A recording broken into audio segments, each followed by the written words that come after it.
नमस्कार, स्वागत है आप सभी का मेरे YouTube channel maths with Dharmesh पे। जैसे कि मैंने आपको डेमो क्लास में कहा था कि मेंसुरेशन की क्लासेस लगातार टारगेट एनटीपीसी के लिए चलेंगी बिना रुके। मेंसुरेशन मैंने इसलिए भी सोचा था टॉपिक, क्योंकि मेंसुरेशन जब स्टार्ट करेंगे तो उसके बाद तुरंत ज्योमेट्री पढ़ाने लगेंगे तो आपको चीज़ें ज़्यादा अच्छे से समझ में आएंगी। वैसे तो मैं ये चाह रहा था कि पहले ट्रिग्नोमेट्री स्टार्ट हो, ट्रिग्नोमेट्री उसके बाद मेंसुरेशन उसके बाद ज्योमेट्री, ये तीनों एक ही साथ रिलेट कर जाएंगे। क्योंकि आपको भी पता है कि मेंसुरेशन जब हम अभी पढ़ाएंगे तो इसमें थोड़ी बहुत ट्रिग्नोमेट्री भी लगेगी। समझ में आ रहा है कि नहीं? जैसे हाइपोटेन्यूज का स्क्वायर बराबर परपेंडिकुलर का स्क्वायर प्लस बेस का स्क्वायर, तो ऐसी चीज़ें भी इसमें थोड़ा बहुत यूज़ होंगी।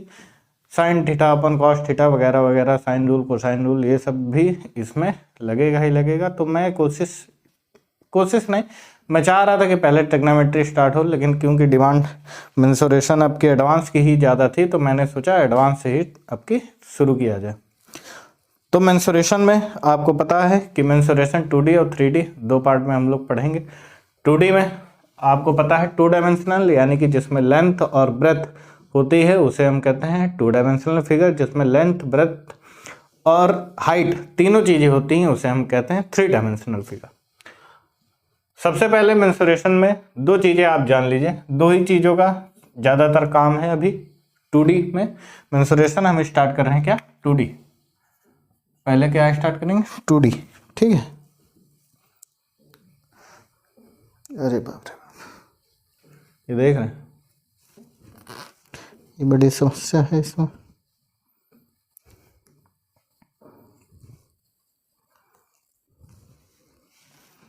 कपड़े दो शर्ट जो हैं ख़राब हो चुकी हैं, काफ़ी अच्छी थोड़ी सी महंगी महंगी, जितना हमारा बजट होता है उससे ऊपर की ही शर्ट लाते हैं। तो दो शर्टें भी ऐसे ख़राब हो चुकी हैं, पता नहीं कहाँ से मार्गल दिक्कत कर जाता है। देखिए 2D तो एरिया और पेरीमीटर दो चीज़ें अभी आप जानिए, यही सबसे ज़्यादा ज़रूरी है मेंसुरेशन 2D में। सवाल इस पे भी आएंगे, सवाल फॉर्मूलेस पे भी आएंगे, हर एक चीज़ आपको एक पैटर्न वाइज बताएंगे, सारी चीज़ें समझाएंगे भी।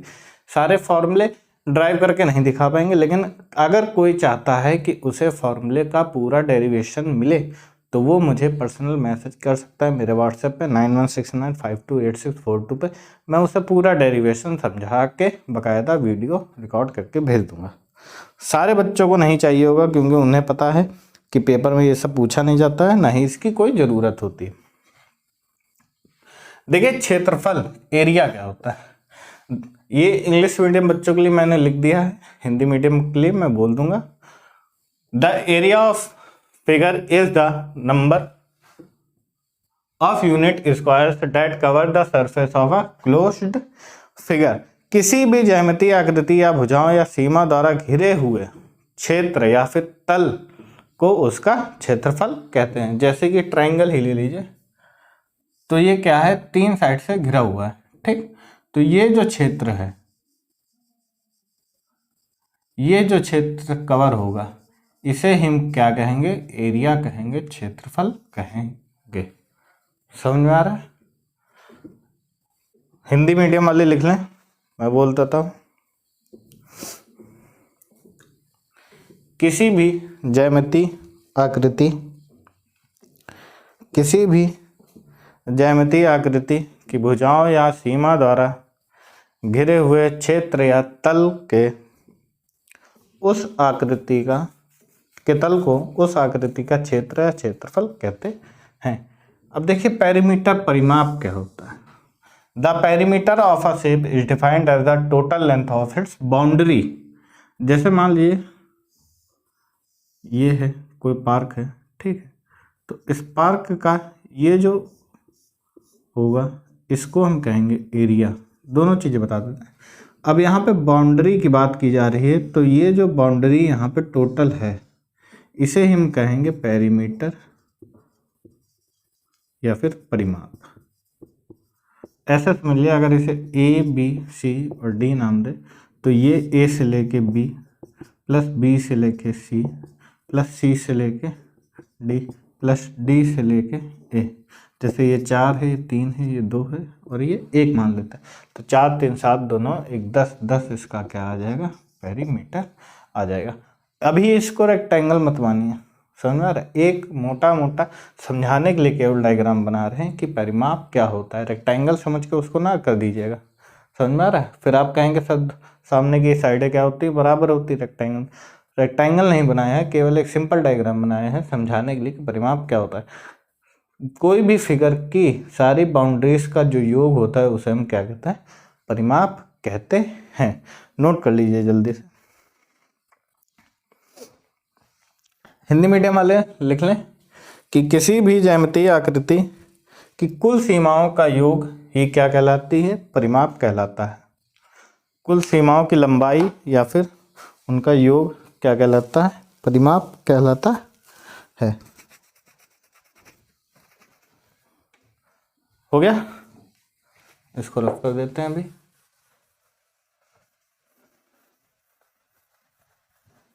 सभी बच्चों को समझ में आएगा, ऐसे ही प्यार से समझाएंगे, साथ में सवाल भी कराएंगे ताकि और अच्छे से समझ में आए। ये नहीं करेंगे कि पहले थ्योरी क्लास पढ़ा दें, उसके बाद जब सवाल करने को हो तो आप वापस से थ्योरी क्लास पे जाएं, वो वीडियो देखें, फिर आप सवाल करें। ऐसा बिल्कुल नहीं होगा, जो भी होगा सामने होगा, उनसे रिलेटेड सवाल भी कराते रहेंगे। अब देखिए मेंसुरेशन में शुरू कर रहे हैं।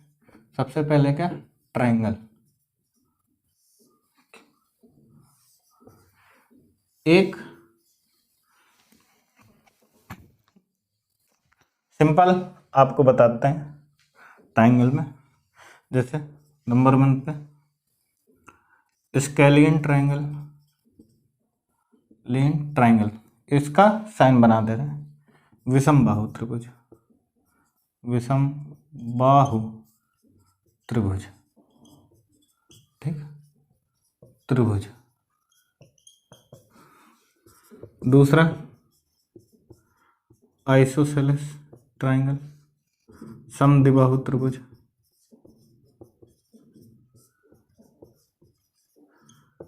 राइटिंग जिसे तब समझ में ना आए तो मैं जो बोल रहा हूं उससे वो साथ साथ लिखता चले, समझता चला। तीसरा इक्विलेटरल ट्रायंगल, समबाहु त्रिभुज। समबाहु कहते हैं ना हिंदी में, हिंदी का नाम थोड़ा देख लीजिएगा, ठीक। अब देखिए क्या होता है स्केलियन ट्रायंगल, क्या होता है आइसोसेलेस, क्या होता है इक्विलेटरल ट्रायंगल, यानी कि विषम बाहु, समद्विबाहु और समबाहु त्रिभुज क्या होता है। कहां तक बोर्ड आ रहा है? हाँ बहुत जगह।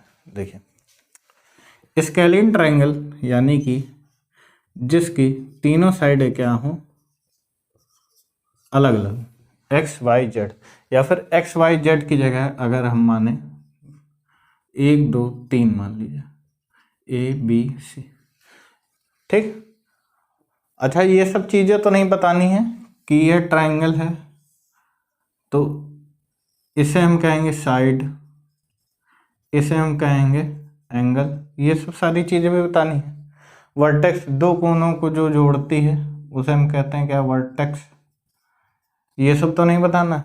बताइए एंगल यानी 2 लाइनों के बीच से जो जाता है उसे हम कहते हैं एंगल। वालों के यहाँ थीटा भी लगा देते हैं, कोण। तो ये सब तो नहीं बताना है। साइड इसके कहते हैं, ए से लेके बी तक जो दूरी है वो साइड कहलाती है, और ए और ऐसा समझ लीजिए बी पे जो एंगल क्रिएट हो रहा है या फिर जो कोण बन रहा है उसे हम क्या कहें, एंगल बोलते हैं। एंगल की डेफिनेशन देख लीजिएगा, इतना ना पूछा जाता ना बताया जाता है। स्केलियन विषम बाहु त्रिभुज की बात हो रही, तो यानी कि ऐसा त्रिभुज जिसकी तीनों साइडें क्या हो, अलग अलग हों, जिसकी तीनों भुजाएं क्या हो, अलग अलग हो, उनसे हम कहेंगे स्केलियन ट्रायंगल, विषम बाहु त्रिभुज। अभी मोटा मोटा बता रहे हैं, साथ उसके बाद सीधे स्केलियन जब पढ़ाएंगे तब स्केलियन के सारे क्वेश्चन कराएंगे, स्केलियन के सारे फॉर्मूले कराएं। फॉर्मूला एक है, उस पर कैसे फॉर्मूले सारे बने हैं ये भी आपको बताएंगे। दूसरा आइसोसेलेस ट्रायंगल। आइसोसेलेस ट्रायंगल हम उसे कहते हैं जिसमें 2 भुजाएं क्या होती हैं, बराबर होती हैं। जैसे मान लीजिए 5 है तो ये भी क्या है 5। ठीक है, अब इसमें क्या होता है, दो एंगल भी बराबर होते हैं। ये प्रॉपर्टी तब बताई जाएगी, एंगल्स पे हम बात तब करेंगे जब पूरा उस पर ब्रीफिंग में सवाल जवाब होंगे या फिर तरीके बताएंगे। जैसे आइसोसेलेस ट्रायंगल शुरू करेंगे तो उसके सवाल जब कराएंगे तो उसमें एंगल और हर चीज़ बताएंगे, फॉर्मूला बताएंगे, सब कुछ बताएंगे, घबराने की कोई जरूरत नहीं। इक्विलेटरल ट्रायंगल जिसकी तीनों साइडें क्या होती हैं, बराबर होती हैं, जैसे 3 3 3, और इसमें तीनों एंगल क्या होते हैं, बराबर होते हैं 60 60 के। आपको पता है कि ट्रायंगल के इंटीरियर एंगल का सम क्या होता है, 180 डिग्री होता है। समझ में आ रहा है कि तीनों एंगल का जो सम होता है वो क्या होता है, 180 डिग्री।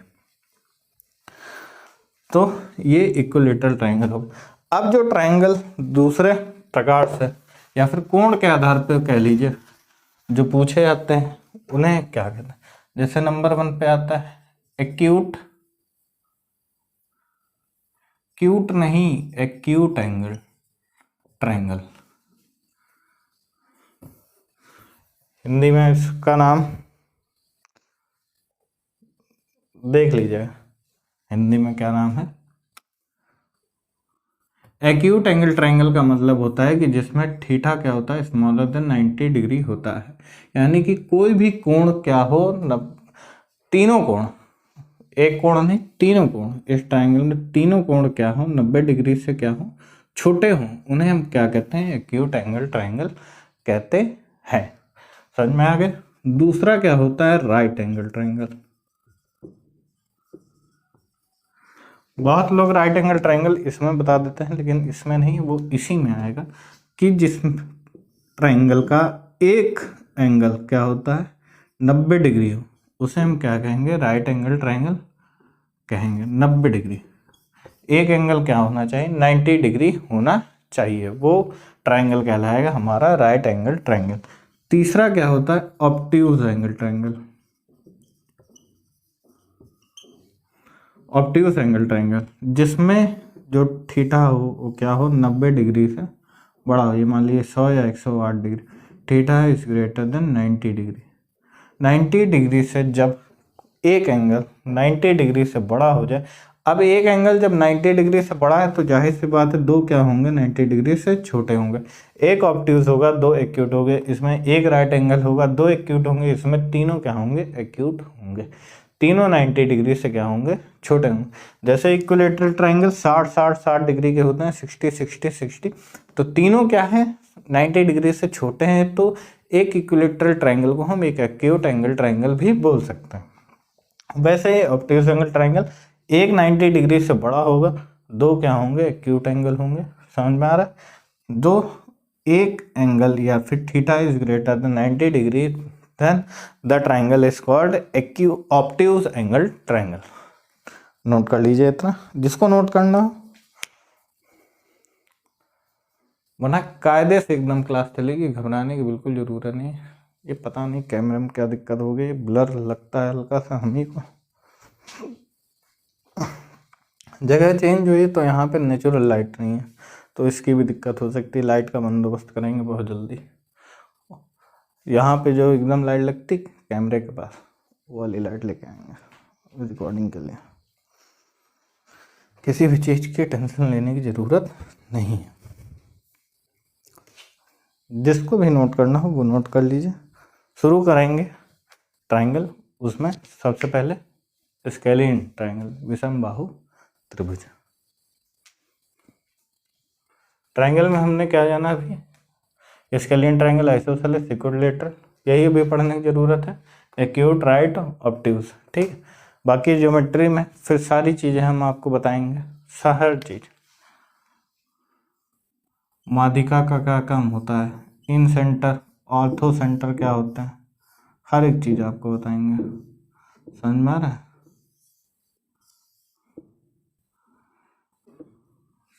अंदर से सारी चीजें आपको बताएंगे, साइन रूल, कोसाइन रूल, ज्या रूल जिसको कहते हैं हिंदी में, ज्या रूल। समझो ना, बिल्कुल भी डरने की जरूरत नहीं है। मैथ एकदम आपको हलवा लगेगी, हलवा कि दोना लिया और परोस लिया वैसी मैथ आपको लगेगी।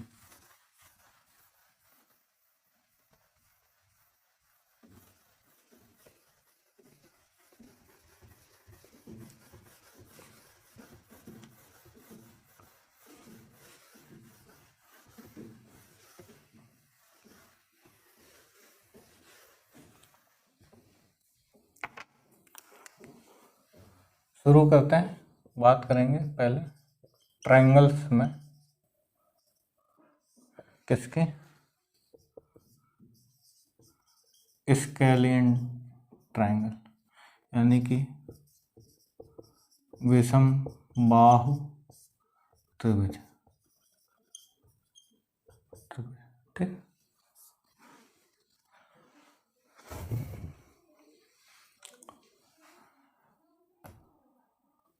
All sides are, simple definition लिख लीजिए, ऑल साइड्स आर अनइक्वल, बस और कुछ लिखने की जरूरत नहीं है।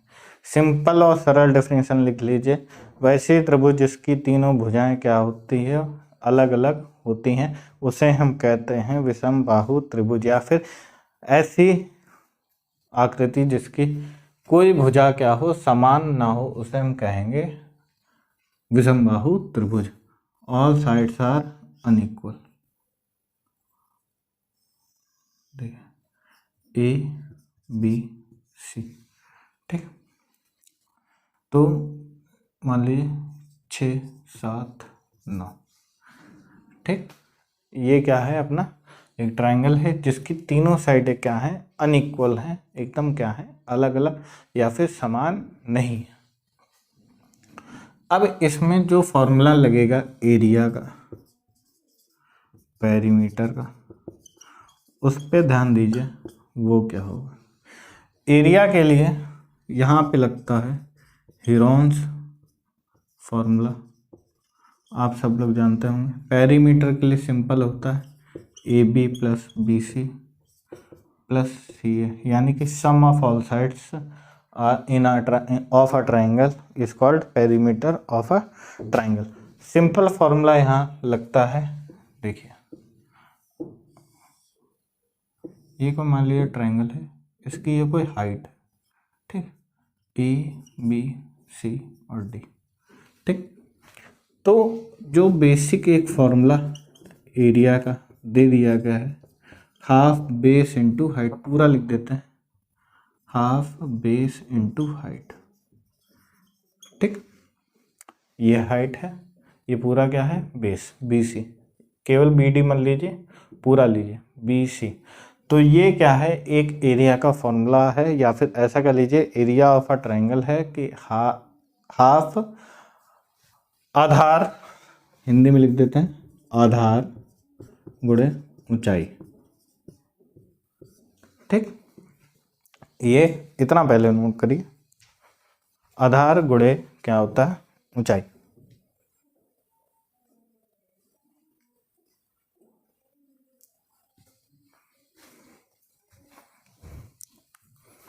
और इसमें तीनों साइडें आप मान लीजिए अलग अलग हैं, जैसे यहाँ बेस मान लीजिए ए, ये मान लीजिए बी, ये मान लीजिए सी। ठीक, तीनों साइडें क्या है, अलग अलग है। तो यहाँ पे इसी फॉर्मूले से ये जनरेट किया गया है हीरोन्स फॉर्मूला। क्या होता है हीरोन्स फॉर्मूला,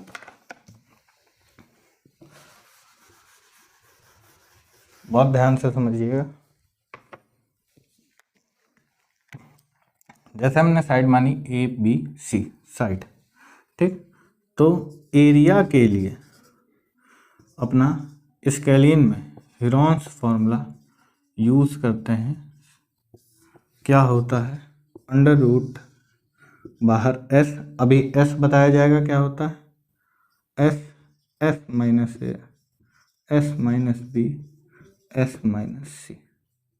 ठीक, जहाँ एस बराबर होता है A plus B plus C by 2, या फिर एस को ऐसे नोट कर लीजिए, एस को हम अर्ध परिमाप भी कहते हैं, परिमाप का आधा, क्योंकि परिमाप क्या होगा, A B B C C A, यानी कि ये साइड ऐसे मान लीजिए ये 10 होगी, ये 15 होगी, ये 20 या 25 मान लीजिए 25 होगी। ठीक, तो 25 15 40 10 50 50 बाई 2 यानी कि 25 आएगा।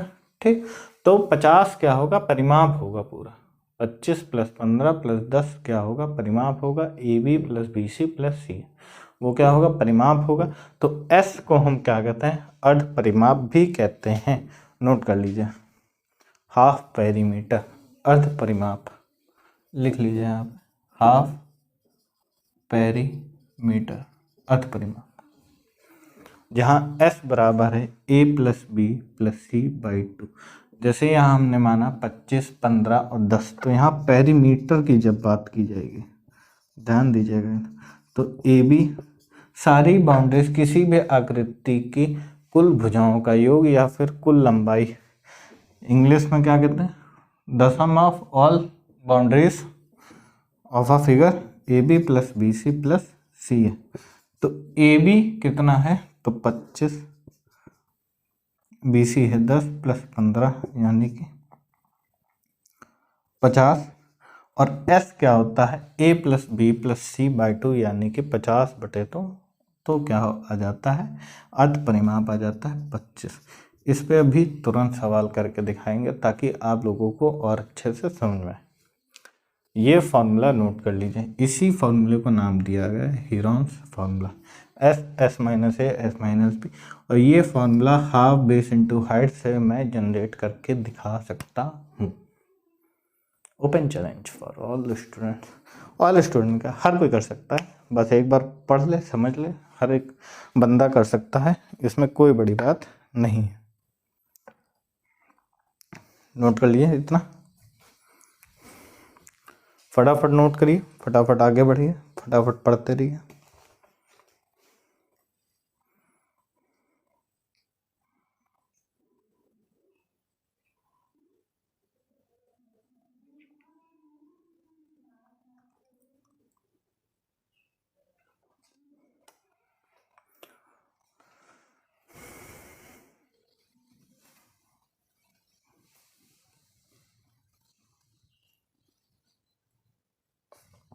हो गया,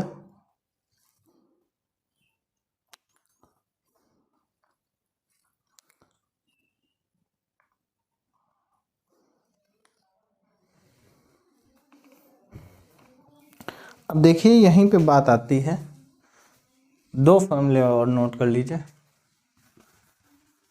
एक बात आती है अंतःवृत्त की त्रिज्या और एक बात आती है बाह्यवृत्त की त्रिज्या।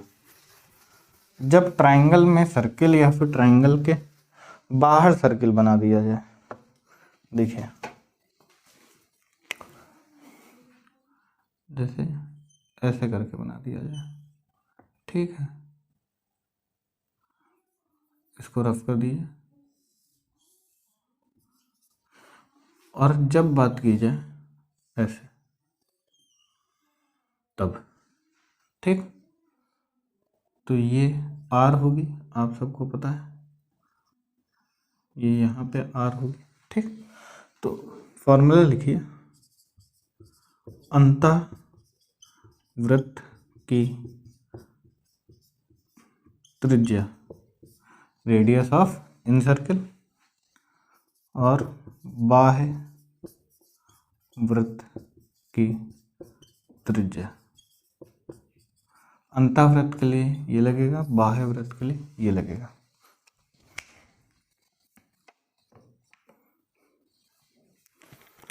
अंतःवृत्त की त्रिज्या का जो फॉर्मूला है वो होता है क्षेत्रफल, ये इसी के लिए है, स्केलिन के लिए ही, क्षेत्रफल बटे अर्ध परिमाप, यानी कि एरिया अपॉन एस, ये फॉर्मूला है। नोट करिए, फटाफट नोट करिए, जल्दी जल्दी, रफ करें, जगह कम है। बोर्ड तो बल्कि पूरा दिख रहा है मेरे ख्याल से। त्रिभुज का क्षेत्रफल बटे अर्ध परिमाप, अंतःवृत्त की त्रिज्या, radius of in circle of a scalene triangle. अब लिखिए बाह्यवृत्त की त्रिज्या का फॉर्मूला, बाह्यवृत्त की त्रिज्या का फॉर्मूला। तो बाह्यवृत्त की त्रिज्या के लिए होता है a इंटू बी इंटू सी, तीनों भुजाओं का गुणनफल गुणे 4 गुणे क्षेत्रफल। नोट कर लीजिए, 4 गुणे त्रिभुज का क्षेत्रफल, 4 गुणे त्रिभुज का क्षेत्रफल a into B into C upon 4 गुणे त्रिभुज का क्षेत्रफल। नोट करिए फटाफट। बाह्यवृत्त इसके लिए, अंतःवृत्त इसके लिए। नोट करिए। फिर बढ़ते हैं अपने पहले सवाल की तरफ। आज एक सवाल तो करा ही ना, समझ में आ रहा? अंतःवृत्त की त्रिज्या क्षेत्रफल बटे अर्ध परिमाप। अभी ये भी पूरा समझाएंगे। क्षेत्रफल इसमें नहीं, और जो जैसे आइसोसेलेस होगा, राइट एंगल ट्रायंगल की बात होगी, इक्विलैटरल ट्रायंगल की बात होगी, तो उसमें भी ये फॉर्मूला हम जनरेट करके दिखा देंगे। समझ आ रहा है कि अंतःवृत्त की त्रिज्या का फॉर्मूला ये कहाँ से आया, बाह्यवृत्त की त्रिज्या का ये फॉर्मूला कहाँ से आया, पूरा एकदम। हाफ बेस इंटू हाइट क्यों नहीं लगा सकते, ये भी आपको बता दिया जाएगा। अर्ध परिमाप, यहाँ ध्यान से नोट करिए फॉर्मूला एकदम। अंतःवृत्त की त्रिज्या क्षेत्रफल बटे अर्ध परिमाप, डायरेक्ट के लिए है ये। बाह्यवृत्त की त्रिज्या जब यानी कि ऐसे पूछा जाए या फिर ऐसे पूछ दे, ऐसे पूछ दे, समझ में?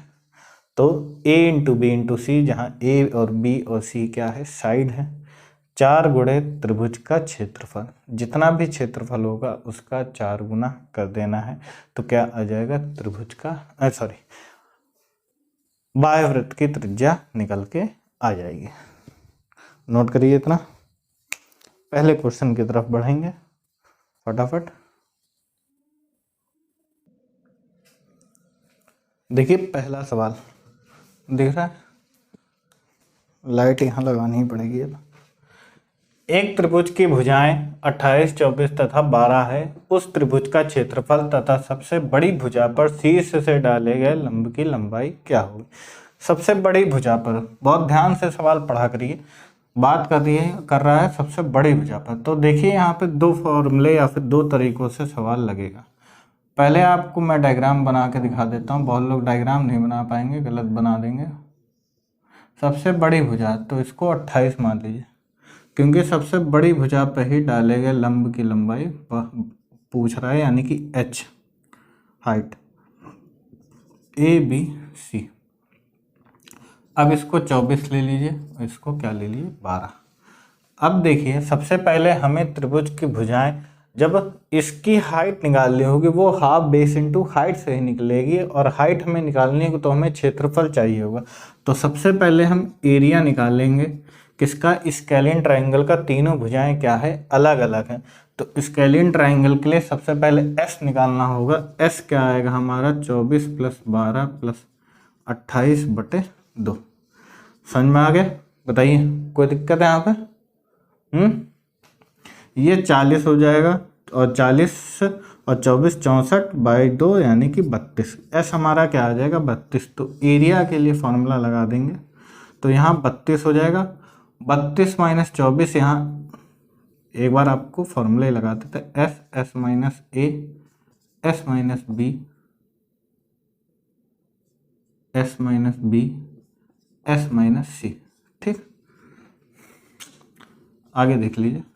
तो एस हमारा 32 आया, तो 32 गुणे एस माइनस ए, 28 से मान लीजिए माइनस कर दिए, ये ए मान लीजिए, ये बी मान लीजिए, ये सी मान लीजिए, कुछ भी मान लीजिए, कोई दिक्कत नहीं है उसमें। तो एस माइनस ए क्या आ जाएगा, 4 आ जाएगा। एस माइनस बी क्या आ जाएगा, 32 में से 12 माइनस कर दिया, 20 आ जाएगा। उधर 24 है तो क्या आ जाएगा, 8 आ जाएगा। ठीक है, एस माइनस सी, 32 में से 24 माइनस कर दिया, 8 आ गया। क्षेत्रफल क्या आएगा, तो ये 32 है, ये 8 चौक 32 हो जाएगा, और इसको लिख दीजिए 4 गुणे 5। ठीक, तो 32 बाहर आ जाएगा, 4 का 1 2 बाहर आ जाएगा, और ये √5 अंदर बच जाएगा, यानी कि 64 √5 क्या आ जाएगा, क्षेत्रफल आ जाएगा, एरिया आ जाएगा स्केलियन ट्रायंगल का। समझ में आएगा? यहाँ तक किसी को कोई भी दिक्कत बताइए? S बराबर अर्ध परिमाप हमारा 32 आ गया, फॉर्मूला लगाया, वहां से क्षेत्रफल निकाला स्केलियन ट्राइंगल का केवल, यानी कि 64√5। अब यहाँ से हमें क्या निकालनी, हाइट निकालनी। तो एरिया इक्वल, हम जो फॉर्मूला यहाँ पे लगाएंगे वो हाफ बेस इंटू क्या लगाएंगे, हाइट लगाएंगे। तो एरिया दिया है 64√5, हाफ बेस हमारा 28। क्यों बेस 28 हो गया, इसका रीज़न ये है कि सबसे बड़ी भुजा पर डाले गए लंब की लंबाई पूछ रहा था। सबसे बड़ी भुजा हमने 28 ले ली, और हाइट हमेशा किस पे गिरेगी, बेस पे ही गिरेगी। तो 28 इंटू एच, ठीक। अब ये हो जाएगा 28 14, तो h बराबर अपना हो जाएगा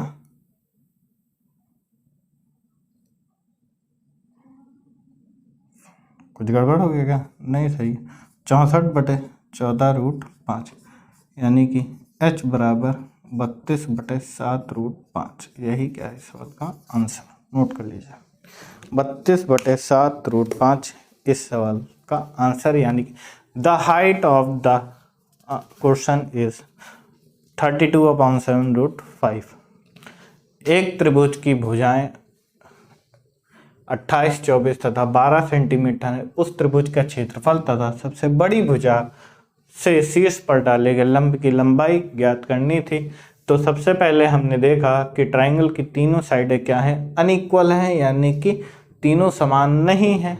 तो हमने स्केलिन ट्राइंगल का फॉर्मूला, हीरोन्स फॉर्मूला जिसको कहते हैं, वो लगाया। तो क्षेत्रफल हमारा आया 64√5।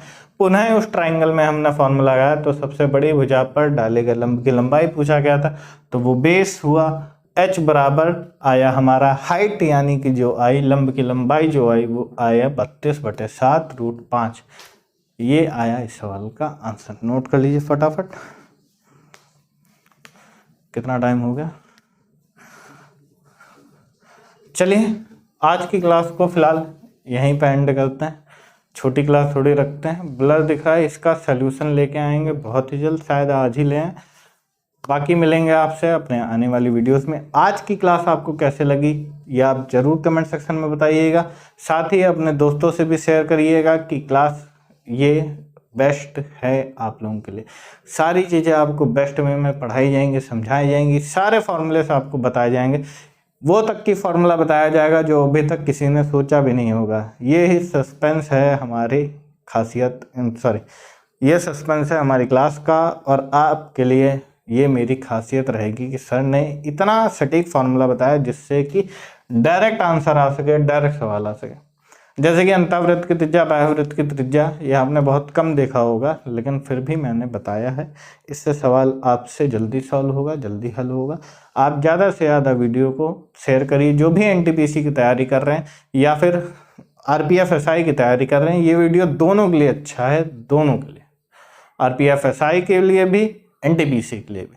तो बेझिझक आरपीएफ एसआई वाले भी इस वीडियो को देखें और एनटीपीसी वाले तो देखें ही देखें। समझ में आ रहा है।